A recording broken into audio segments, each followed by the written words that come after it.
함께 읽은 로마서 12장 1절 2절을 중심으로 하여 새해 첫 메시지의 제목을 이제 마음을 새롭게 라고 하는 제목을 정하면서 하나님의 주시는 은혜의 말씀을 나눌 때 성령께서 우리 가운데 기름 부음이 충만해서 말씀으로 풍성한 이 시간 되기를 간절히 바랍니다. 아멘. 이 로마서 12장 1절로 2절의 말씀은 바로 구원받은 사람이 어떻게 살아가야 되느냐라고 하는 복된 말씀의 첫 뚜껑을 여는 요절이 되고 있습니다. 여기서 그러므로라고 하는 이 말로 시작되는데 이 그러므로라는 것은 뭘 얘기하냐면 로마서 1장 1절로부터 11장 36절까지 있는 전체적인 내용을 포함하는 내용입니다. 그러면 이 내용은 뭐냐면 한마디로 말하면 예수님을 믿음으로 말미암아 구원받은 자가 되었다라고 하는 것을 얘기하는 거예요. 그러니까 죄 가운데 빠졌던 우리들이 예수 그리스도의 구속하신 은혜로 말미암아 죄 사함 받을 뿐만 아니라 하나님의 자녀가 되었고 그 하나님의 자녀가 되었다고 하는 보증으로 성령을 우리 가운데 부어주셨다. 이제 너희들은 세상 사람들 아니다. 너희들은 죄 가운데 있는 사람들이 아니라 하나님의 사람들이고 구원받은 사람들이고 거룩한 사람들이고 영생을 누리는 사람들이다. 그렇다면 어떻게 살아야 되겠느냐 할 때 12장에서 커튼을 칵 열면서 뭐라고 그러냐면 너희는 너희 몸을 하나님이 기뻐하시는 산 제사로 드려라 이렇게 말을 합니다. 이게 무슨 얘기냐면 너희는 예배하는 삶을 살아라 하는 얘기입니다. 뒤집어 얘기를 하면 산 제사, 산 예배인데 그동안에 이스라엘 사람들은 죽은 제사를 드렸어요. 무슨 얘기냐면 양이나 염소나 비둘기나 소를 죽여서 죽은 제물을 드렸어요. 그래서 죽은 제물을 드렸지만 이제 그리스도인들은 각자 자신이 산 제물이 돼서 살아있는 제물이 돼서 하나님 앞에 예배를 드려라 그런 말입니다. 사실 죽은 제물을 드리는 것은 죽은 제사일 수밖에 없고 죽은 예배일 수밖에 없어요. 이제 우리가 우리 몸이 산 제사가 되어 예배가 드릴 때 결국 우리는 예배를 죽은 예배 드리지 말고 산 예배 드려라 하는 말씀인데 산 예배란 무엇이냐? 곧 우리의 생활, 우리의 삶이 하나님 보시기에 기뻐하시는 삶이 되는 게 그게 살아있는 예배라는 거예요. 아멘. 아무리 형식적으로 예배를 인도하는 제사장, 사제라고 하죠. 사제가 울긋불긋 여러 가지 거룩한 복장과 거룩한 예식으로 말미암아 목소리도 장엄하게 해서 온갖 촛불을 켜놓고 예물을 드리고 향불을 날려가면서 드린다고 해도 그의 삶이 하나님이 기뻐 받으실 만한 예배가 되지 아니한다면 결국 그것은 점잖하게 말하는 형식적인 예배이고 솔직하게 얘기하면 죽은 예배가 된다는 것입니다. 오늘 우리가 이렇게 예배를 드립니다.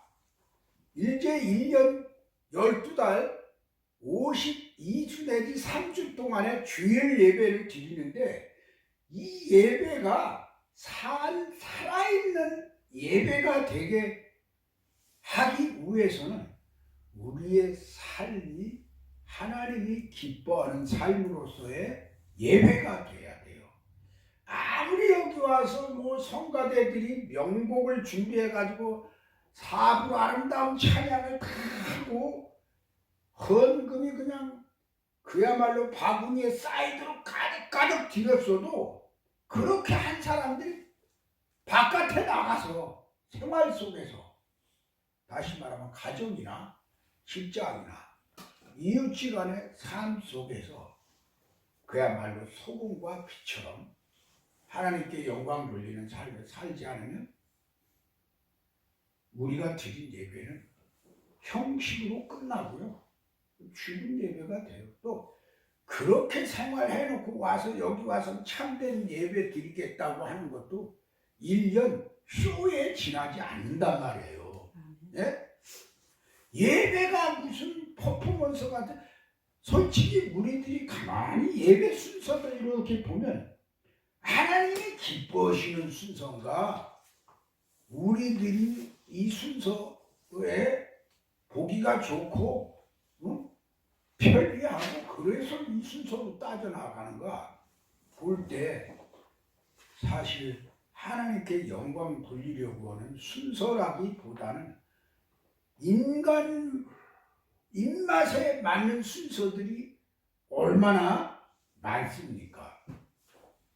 제가 그래요. 여러분이 만약에 무슨 찬양대회나 이런 게 나와가지고는 나와서 회중에게 고개를 숙여 절하는 건 괜찮지만 엄밀하게 따지면 여기 특성으로 나와가지고 사람들에게 절하는 거 아니에요. 난 하나님 앞에 찬양하러 왔지 여러분들에게 노래 부르려고 하는 거 아니에요.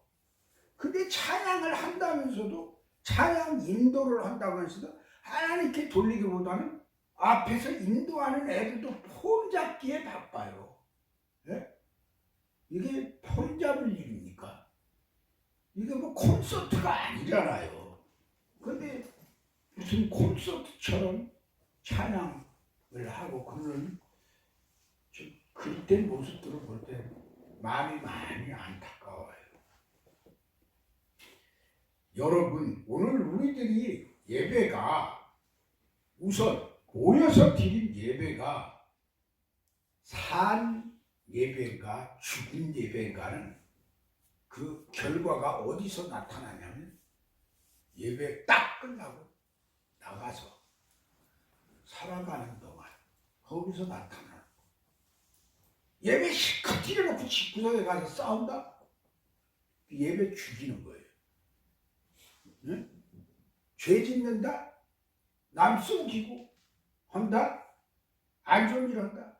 그럼 그 드리는 아무리 산예배처럼 드렸지만 아주 가서는 죽여버리는 것가 되는 거예요. 이걸 경계한 겁니다. 사실 제가 이 말씀만 해도 오늘 설교는 다 한 겁니다. 새 그리스도인으로서 어떻게 살아야 될까? 우리의 삶이, 우리의 생활이 하나님이 보시기에 기뻐하실 만한 삶이 되자. 야, 너 오늘 하루 참 잘 살았다. 너 오늘 하루 내 맘에 들게 살았구나.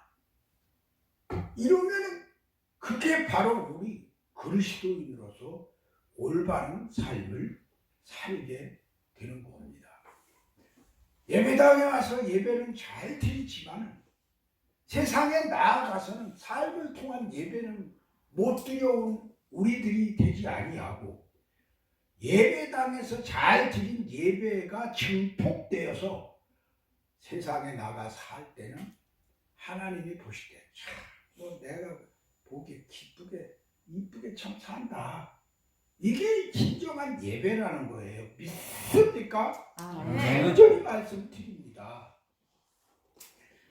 그러려면 우리가 어떻게 우리가 하나님께 드릴 여기서 이는 너희가 드릴 영적 예배라는데 이 영적 예배는 신령한 예배, 참된 예배라고 하는 뜻이에요. 네? 생활 예배는 잘 드릴 때 주님이 말씀하신 신령과 진정의 예배예요. 뭐 요즘 대면 예배, 비대면 예배 가지고 말이 많은데요. 예? 삶이 예배가 되는 게 중요한 거예요. 대면이냐 대면이 아니냐가 중요한 게 아니에요. 내 삶이라고 하는 자체가 하나님 보시기에 결과적으로 할 때 참 잘 살았다. 너 내 딸 낳게 살았구나. 너 내 아들 낳게 살았구나. 이렇게 하나님께서 말씀하실 수 있을 때에 그게 영적 예배, 참된 예배가 되는 것입니다. 믿습니까? 자, 그러면 이게 만만치 않아요. 어떻게 하면 하나님이 기뻐 받으실 만한 예배를 드릴 수 있을까? 첫째, 너희는 이 세대를 본받지 말아라 그랬어요. 예? 세대. 이 세대라고 하는 것은 뭐를 얘기하는 겁니까? 연대를 말해가지고서 몇 살부터 몇 살까지 이런 식으로 얘기를 할 수 있어요. 뭐 10대, 20대, 30대 이렇게 따지는 세대를 말할 수도 있지만 여기서 말하는 세대라고 하는 것은 소위 트렌드라고 그런 말을 하죠. 이건 뭐냐면 시대의 흐름을 말하는 거예요. 그 당시의 흐름 있잖아요. 예? 시대의 흐름, 이게 트렌드라고도 얘기를 하는데 뭐라고 얘기를 해야 될까요? 그 시대에 자꾸 어려운 말 나오는데 어젠다라고 할 수 있는 그런 어떤 주목적으로 상황이 흘러가는 게 있어요. 지금 이 세대는 어떤 세대입니까? 코로나라고 하는 코로나 21이라고 하는 바이러스의 세대, 이 바이러스의 흐름을 따라서 사람들이 지금 동요하고 막 어지럽고 지금 이러잖아요. 지금 이게 지금 코로나 바이러스라고 하는, 솔직하게 말하면 참 이게 죽은 놈들 아주 되게 미운데 아유 거짓말쟁이. 우한 폐렴 바이러스, 이게 지금 현 세상의 흐름을, 다시 말하면 분위기, 트렌드를 주장하고 있잖아요. 그렇죠? 이 흐름을 본받지 말아라. 이게 세상의 흐름대로 살지 말라는 겁니다. 네? 세상이 어떻게 흘러갑니까? 이 세상이 뭘 중심으로 해서 흘러가는 것 같습니까? 일단은 물질주의적인 면으로 이해를 하면 이 세상이 흘러가는 것을 보면 경제라고 하는 것, 아주 좀 살벌하게 이야기하면 이 돈이라고 하는 것이 이 세상의 흐름을 주도하고 있잖아요. 그 돈의 흐름을 따라서 사람들이 거기에 몰려가고 끌려가는 분위기란 말이에요. 예? 바로 이런 세상의 흐름에 휩쓸리지 말아라 하는 것이 세대를 본받지 말아라. 하나님 보시기에 합당치 못한 시대적 흐름에 따라 같이 흘러다니지 말아라. 좀 더 이해. 사람들은 유행을 따라가는 경향이 있잖아요. 유행. 좋은 유행이라고 하는 거가 있다면 따라야겠지만 안 좋은 유행을 같이 따라가지 말아라 하는 식으로 하면 여러분 쉽게 이 말씀을 이해할 수 있겠지요? 네. 그러면 저는 오늘날 이 세대를 본받지 말아야 할 것을 교회적인 차원에서 제가 이 말씀을 좀 드리겠습니다. 이 교회의 흐름에 대해서 말씀드려요. 첫째는 뭐냐면요, 이 교회 안에 세속적인 흐름이 있어요. 세상적인 흐름. 그게 첫째는 뭐냐면 인본주의의 흐름입니다. 인본주의. 여러분, 교회는 문재인이 말한 것처럼 사람이 중심이다가 아닙니다. 사람이 먼저다가 아니죠. 교회는 하나님이 먼저예요. 진리가 중심이에요. 가정의 중심은 누굽니까? 예? 아버지죠. 가정의 중심은 아버지예요. 이게 저 민주화 떠드는 놈들은 조금 봉건주의라고 반항할지 모르나 이건 자연적인 원리예요. 가정은 가장 아버지를 중심으로 해서 돌아가야 돼요. 물론 그 아버지가 못되면 안 되죠. 정상적인 차원에서의 아버지입니다. 예? 맨날 도박이나 하고 노름이나 하고 쌈질이나 하고 죄 짓고 돌아다니는 아버지는 이미 그 가정의 중심을 잃은 사람이죠. 예? 얘기할 게가 아니고 정상적인 차원에서 하는 말입니다. 교회의 아버지는 누굽니까? 예? 대답들 좀 해요. 입들도 하고 해요.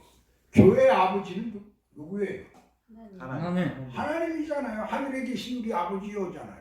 그 하나님 중심이어야 하는데 교회가 세대를 본받아가지고 세상적인 거를 본받아가지고 인본주의가 됐어요. 인본주의의 반대는 신본주의입니다.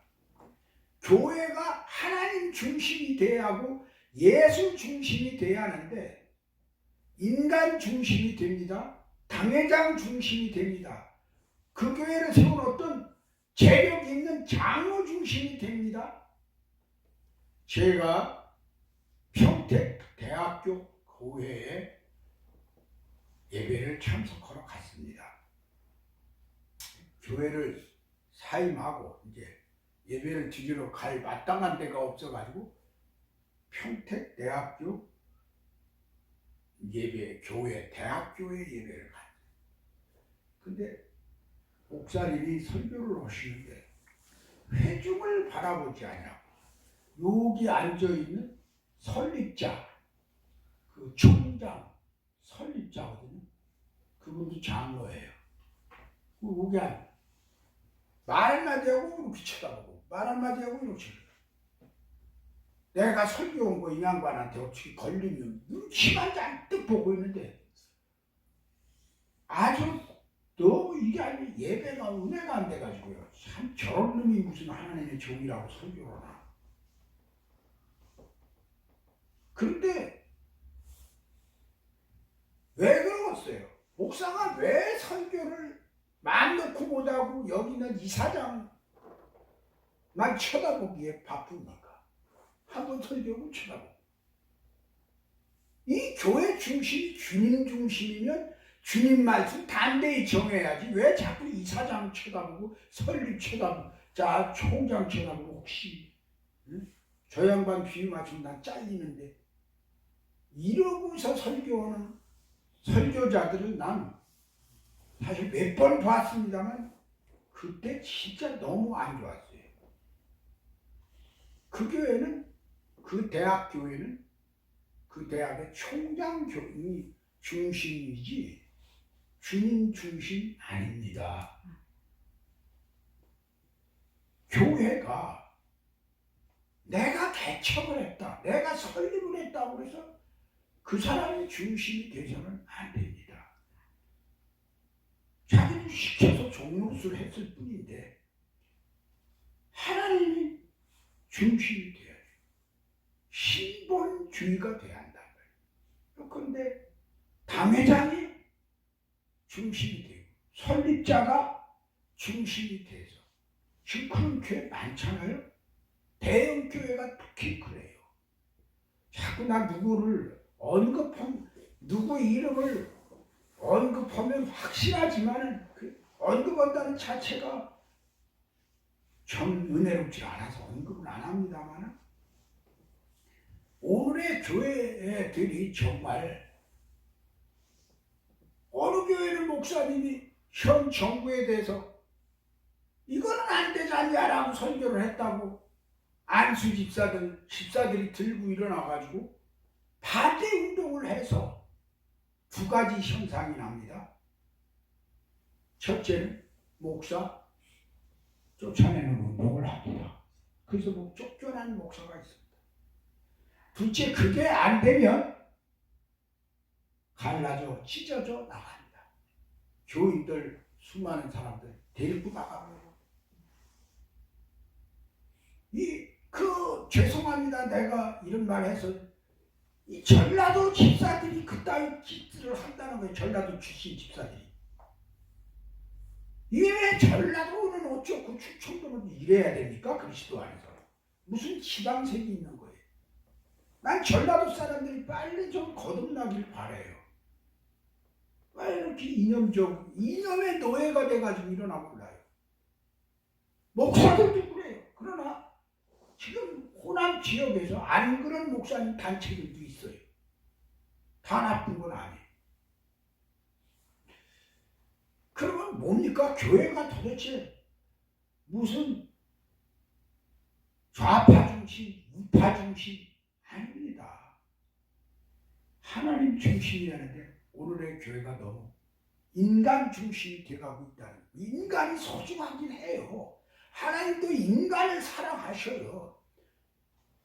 그러나 그 아름다운 구원의 역사를 이룸에 있어서 하나님의 거룩하신 뜻을 따른 중심이 돼야지 교만과 쟁투와 시기와 탐욕스러운 인간 중심으로 이 교회가 되어질 때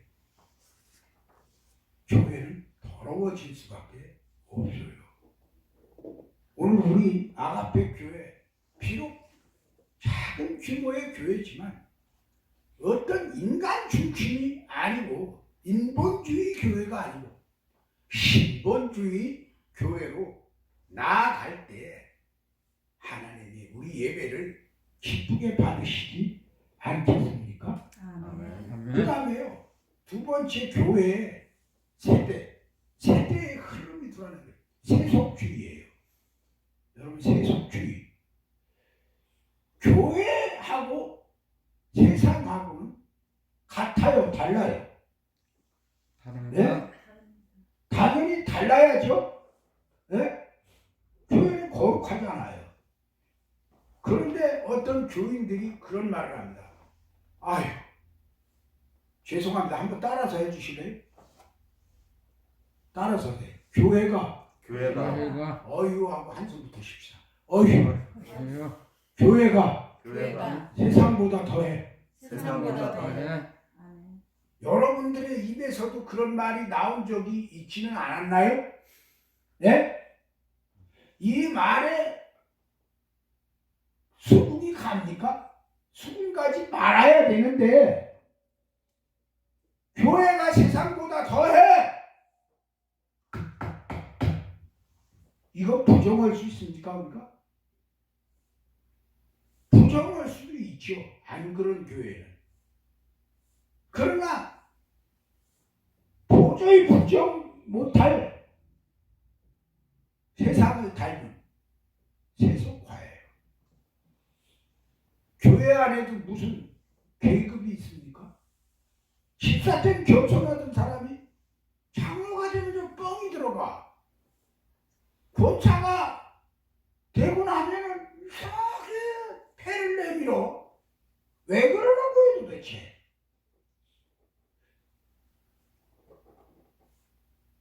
목사도 부목일 때는 그렇게 겸손하더니 그저 신자들 앞에서도 이러더니 당회장이라고 하는 놈이 그거 되면은요 박장로 이권사 집사 반말 칙칙하면서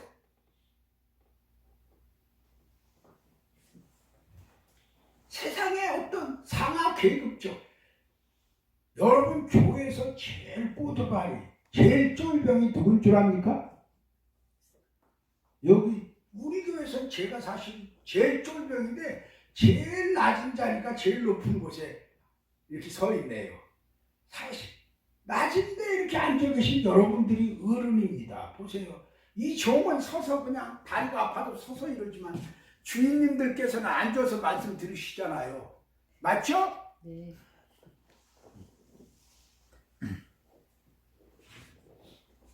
근데 목사가 교회에서 왕 노릇을 하려고 그러면 안 되죠. 이 교황이라고 하는 건 이건 절대로 하나님의 뜻대로 있을 수 없는 얘기예요. 교황이 뭐예요? 교회 황제가 어디 있어요? 교회 황제가 있다면 예수님이 교회 황제지. 지가 무슨 교황이라고 해요. 이 교황님 하는 이 어리석은 영혼들 다 그 교황이 끄는 대로 지옥으로 갈 수밖에 없어요. 난 여러분들이 천주교인 아닌 걸 정말 다행으로 압니다. 너무너무 다행으로 알아야 돼요. 예수를 알아도 잘못 알고 믿고 있기 때문에. 교회에 세상의 물결이 흐르는 게 있어요. 세 번째, 배금주의입니다. 도대체 교회 하나님은 돈입니까? 예수입니까? 예? 제가 전도사 때, 초면 목사 때만 해도 개척교회를 하고 뭐 할 때는 뭘로 된 줄 압니까? 두 가지로 됐어요. 믿음하고 기도로 됐어요. 지금 신학교 나와가지고 젊은 애들 개척한다고 할 때 믿음으로 된다, 기도로 된다라는 거 믿는 사람 한 명도 없다시피. 뭘로 된다고 해요? 두 가지예요. 첫째 돈, 둘째 줄. 이 싸가지 없는 인간들이 목사 노릇 한다고 지금 했으니 죽겠어요. 이 한국교회 큰일 났습니다. 이게 말세의 징조이기는 합니다만은 여러분 교회에서 예수 이름의 권세가 강하지 아니하고 돈의 권세가 더 세다 이겁니다. 이거 되겠어요? 하나님과 재물을 겸하여 섬길 수 없다 했는데 그동안에 겸하여 섬기다가 가만히 보니까 하나님 섬기는 것보다 돈이 더 확실한 것 같거든. 이렇게 타락해가지고 하나님 섬겨야 할 크리스찬들이 이스라엘 사람들이 방금 황금 송아지를 숭배했듯이 돈을 숭배합니다. 죄송한 말씀 드립니다. 목사들이 3, 40년 동안 목회를 하고 은퇴를 하면서 제일 아름다운 게 뭡니까? 하나님께 영광 돌리는 거잖아요. 근데 내가 3, 40년 목회를 했는데 퇴직금은 얼마나 받느냐? 네?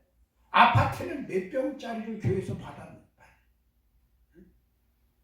돈을 얼마나 받고 나왔냐? 이게 결론인 세상이 되고 있어요. 그렇다면 목사가 하나님의 제사장으로 본 거 아닙니다. 황금 송아지를 섬긴 제사장이고 너무 가슴이 아픕니다. 왜 이렇게 됐나 모르겠습니다. 우리 동료들이 말입니다. 마침표를 도둑 끊습니다.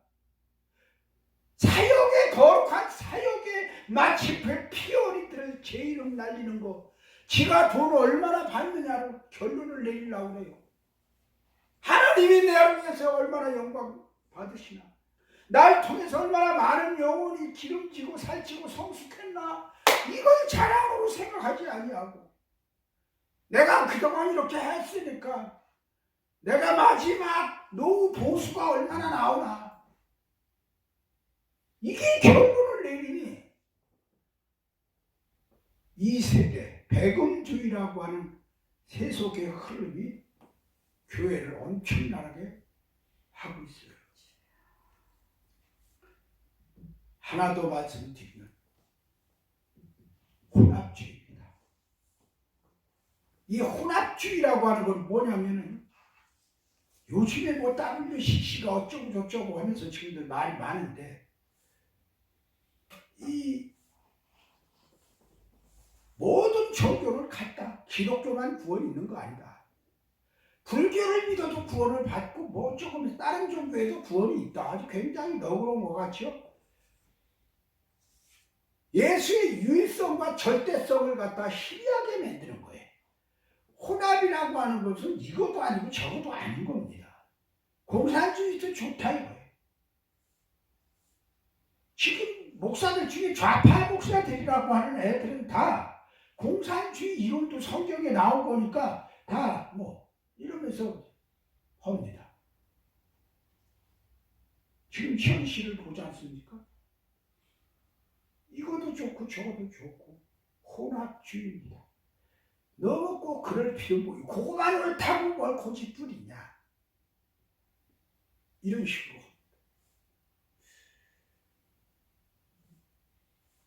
예를 들어서 뭐 제가 잘 아는 자매가 하나 있어요. 나한테 기도 부탁할 게 뭐 있냐고 그랬더니 자기 남편이 술, 담배를 끊는 거를 부탁한다고요. 제가 죄송합니다만 누구라고는 밝히지 않는데 믿음으로 잘해서 그 남편을 믿음 없는 남편 믿게 해서 장로까지 만들었는데 장로가 돼가지고 아직도 술, 담배를 먹는 거예요. 그러니까 기도해달라고 목사님 그랬어요. 성령 충만하면 술, 담배 끊어집니다. 내가 언제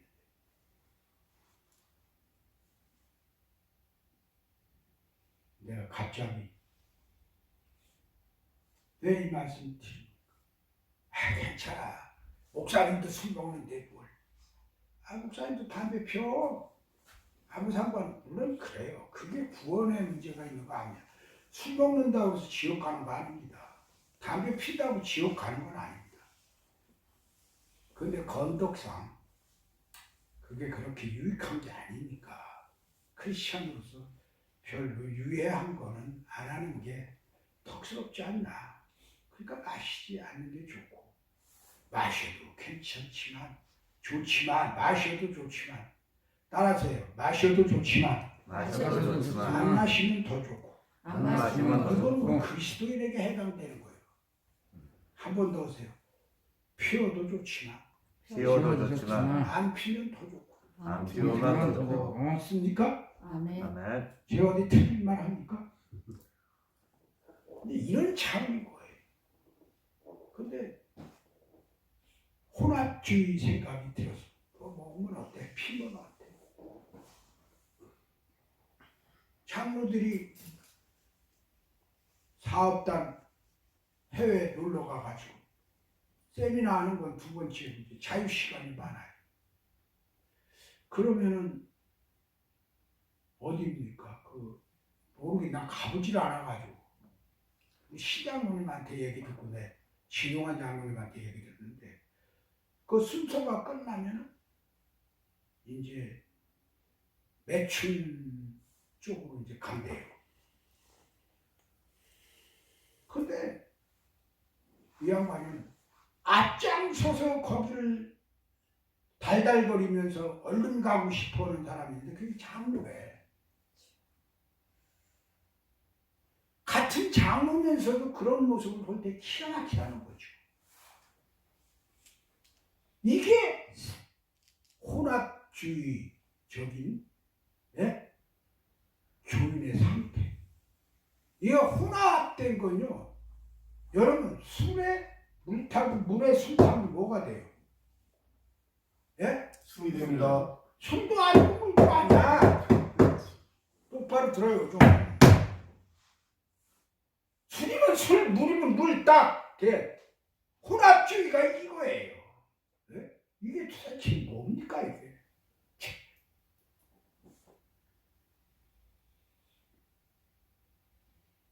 순결해야 돼요.